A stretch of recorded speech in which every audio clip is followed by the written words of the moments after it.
Notre invité ce matin, c'est vous, maître Dylan Slama. Bonjour. Bonjour. Vous êtes avocat pénaliste au barreau de Paris. On va revenir avec vous sur l'affaire Pierre Palmade.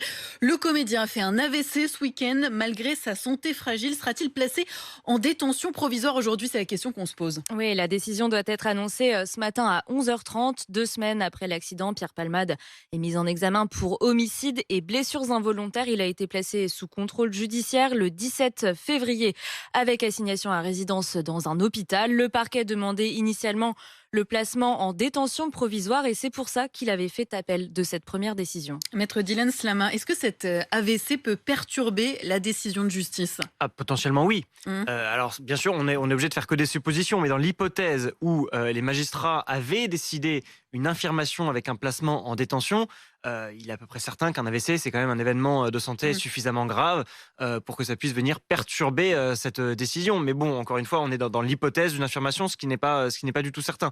Mais ce qui est sûr, par contre, la seule chose qu'on peut affirmer, c'est qu'un individu, quel qu'il soit, quelles que soient les circonstances, pour être placé en détention, il faut que son état de santé soit compatible avec la détention. Alors, je ne suis pas médecin, et donc là-dessus, en tant qu'avocat, je ne peux pas me prononcer, mais il est certain que des médecins devront se prononcer pour savoir si cet état de santé est compatible avec la détention. Mais alors justement, à quel moment dans ce processus judiciaire les médecins sont consultés? Alors, normalement, ils sont consultés dès que la détention est envisagée. Cela n'est pas forcément fait Mmh. en amont. Maintenant, c'est vrai qu'on est dans un cas de figure assez rare puisque la décision a été mise en délibéré. Ça veut dire que l'audience a eu lieu vendredi C'est ça, et qu'ils ont vendredi dernier. décidé de donner le résultat, le délibéré seulement aujourd'hui. Donc dans ce laps de temps. Donc dans ce laps de Mmh. temps, effectivement, on ne sait pas vraiment quelle est la décision. Donc la décision est elle est suspendue. Et donc normalement, les médecins, dès qu'ils auraient connaissance du fait que la détention serait non pas envisagée mais décidée, eh bien là, bien sûr, ils auraient à se prononcer parce que on ne va pas mettre une personne qui vient de faire un AVC, je pense, bien sûr, en détention immédiatement. Et si jamais la chambre d'instruction prenait une décision donc d'incarcération, ça serait dans l'immédiat? Alors, la règle, encore une fois, Mmh. c'est que oui, si jamais il n'y avait pas eu de problème de santé, etc., et que l'incarcération était décidée, elle serait tout à fait immédiate. Mmh. Là, encore une fois, cela peut être décalé, et bien sûr, il y aura une décision presque envie de dire collégiale. Des médecins auront à se prononcer, les magistrats auront à se prononcer, Mmh. et j'irai même encore plus loin, même s'il n'a pas de pouvoir de décision, en général, dans ce cas de figure, l'avocat est quand même assez présent dans les discussions, et il peut justement intervenir, faire des demandes pour essayer d'accélérer les choses ou pour, bien sûr, défendre les intérêts de son client. Mais du coup, est-ce qu'il pourrait être incarcéré dans un contexte hospitalier, par exemple? Ça, c'est Alors, c'est quelque possible? chose qui est possible. Il y a notamment la prison de Fresnes qui comprend un centre hospitalier juste à côté. Donc, en général, lorsqu'on a des détenus assez malades, voire assez gravement malades, c'est plutôt à Fresnes qu'ils vont pour cette raison-là. De la même manière, il arrive que des détenus parfois soient hospitalisés pour des raisons de santé. Mmh. Et à ce moment-là, ils sont hospitalisés et ils sont Au sous sein contrainte d'une de. certaine Ouais. manière. C'est-à-dire Mmh. qu'ils sont vraiment surveillés. Ça peut être partout. Ça peut être à la Pitié-Salpêtrière, par exemple, qui n'est pas très loin de la santé. Donc, bien sûr que c'est possible aussi. Vous disiez tout à l'heure, j'ai retenu l'expression que c'était un phénomène rare, ce moment de justice concernant l'affaire Mmh. Pierre Palmade. Est-ce que vous pouvez nous expliquer pourquoi? Bah, on a quand même la conjonction de deux phénomènes rares. Le premier phénomène rare, je l'ai dit, c'est le fait que l'affaire soit mise en délibéré. Honnêtement, j'ai beaucoup pratiqué la chambre d'instruction de la cour d'appel. Cela ne m'est jamais arrivé et c'est quand même exceptionnel. Mes confrères sont d'accord. Ça, c'est la première chose qui est très rare. Et encore plus, à l'intérieur de ce phénomène rare, on a, j'ai envie de dire, une autre rareté. Donc, c'est pour dire que c'est une espèce de rareté au carré.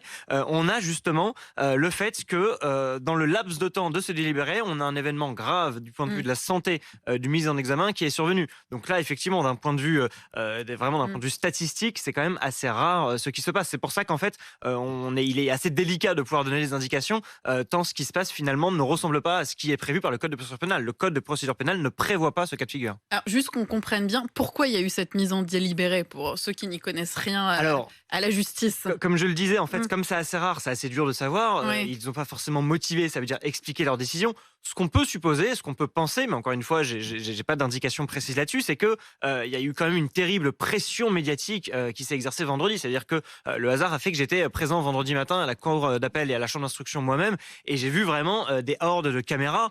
La justice doit pouvoir se rendre dans des conditions sereines. Est-ce que des magistrats qui doivent prendre une décision en sachant que, d'une certaine manière, je mets des guillemets, la fumée blanche est attendue, qu'il y a des dizaines de journalistes qui attendent le résultat, est-ce qu'on peut vraiment s'extraire de cette pression médiatique lorsqu'on doit rendre la justice et une décision aussi grave et aussi lourde qui concerne l'incarcération d'un individu dans ces conditions, ça me paraît compliqué de rendre une décision de justice de manière aussi sereine dans ces conditions-là. Donc je pense que c'était peut-être une manière de s'extraire de cette pression médiatique et de pouvoir se dire, écoutez, nous sommes maîtres du temps, finalement les médias, la pression journalistique, la Mmh. pression médiatique est extérieure à nous et donc nous nous extrayons de ce temps médiatique-là en mettant en délibéré. Encore une fois, je ne peux faire qu'une hypothèse. Ce que je peux Évidemment, constater, ce sont c'est des que cette suppositions. mise en Mmh. délibéré est extrêmement rare et qu'elle intervient quand même dans un contexte de pression médiatique extrêmement forte.